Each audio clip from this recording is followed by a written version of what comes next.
Uvacha chasya hantyasya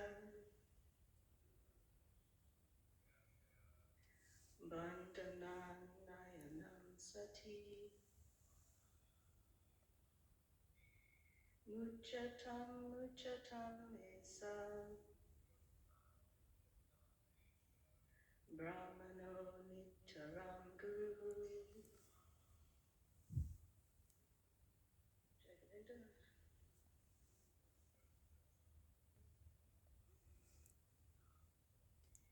Bandhananayanam sati muchatam esha brahmano nitaram guru.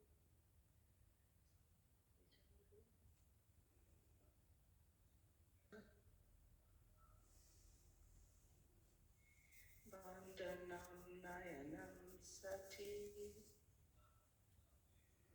muchatam esha brahmano nitaram guru. Chasya bandhananayanam sati muchatam esa brahmano nitaram guru. Sorry, Uvacha chasa asya bandhanayanam sati muchatam esha brahmano nitaram guru. Cha shanti ashaya bandhanayanam sati muchatam esha brahmano nitaram guru.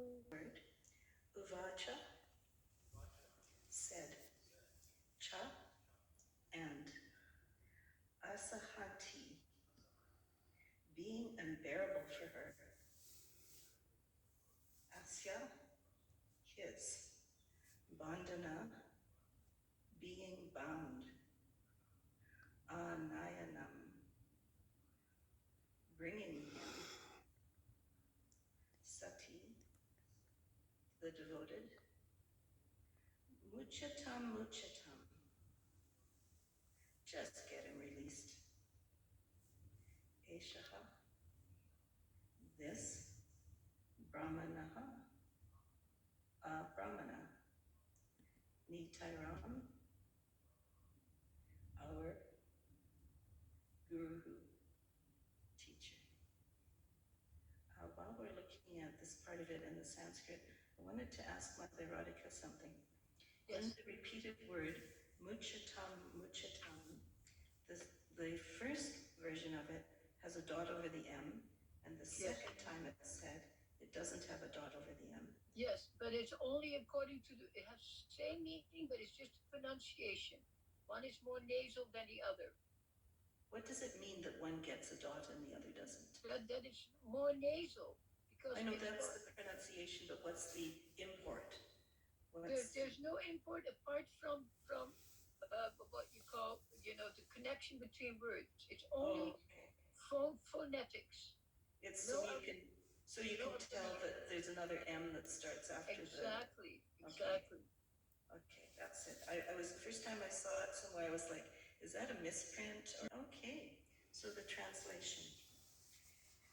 She could not tolerate Ashwatthama's being bound by ropes, and being a devoted lady, she said, release him, for he is a Brahmana, our spiritual master. She being Draupadi, of course. Okay, repeat after me. She could not tolerate Ashwatthama's being bound by ropes, and being a devoted lady, she said, release him, for he is a Brahmana, our spiritual master.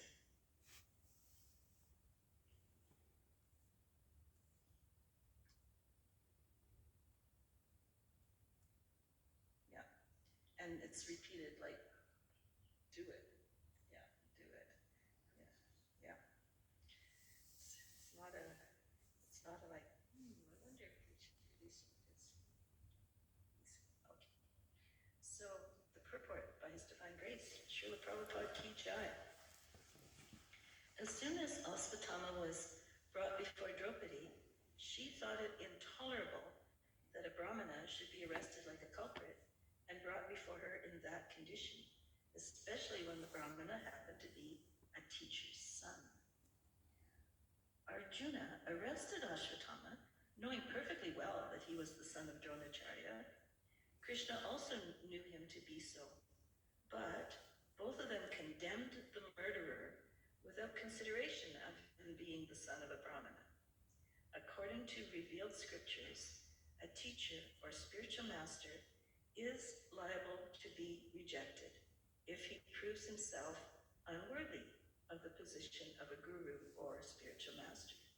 A guru is called also an acharya, or a person who has personally assimilated all the essence of the Shastras and has helped his disciples to adopt the ways. Ashvatthama failed to discharge the duties of a Brahmana or teacher, and therefore he was liable to be rejected from the exalted position of a Brahmana. On this consideration, both Lord Sri Krishna and Arjuna were right in condemning Ashvatthama. But to a good lady like Draupadi, the matter was considered not from the angle of Shastra vision, but as a matter of custom. By custom, Ashvatthama was offered the same respect as offered to his father. It was so because generally the people accept the son of a Brahmana as a real Brahmana by sentiment only. Factually, the matter is different. A Brahmana is accepted on the merit of qualification and not on the merit of simply being the son of a Brahmana. But in spite of all this, Draupadi desired that Ashvatthama be at once released. And it was all the same a good sentiment for her. This means that a devotee of the Lord can tolerate all sorts of tribulation personally, but still such devotees are never unkind to others, even to the enemy. These are the characteristics of one who is a pure devotee of the Lord.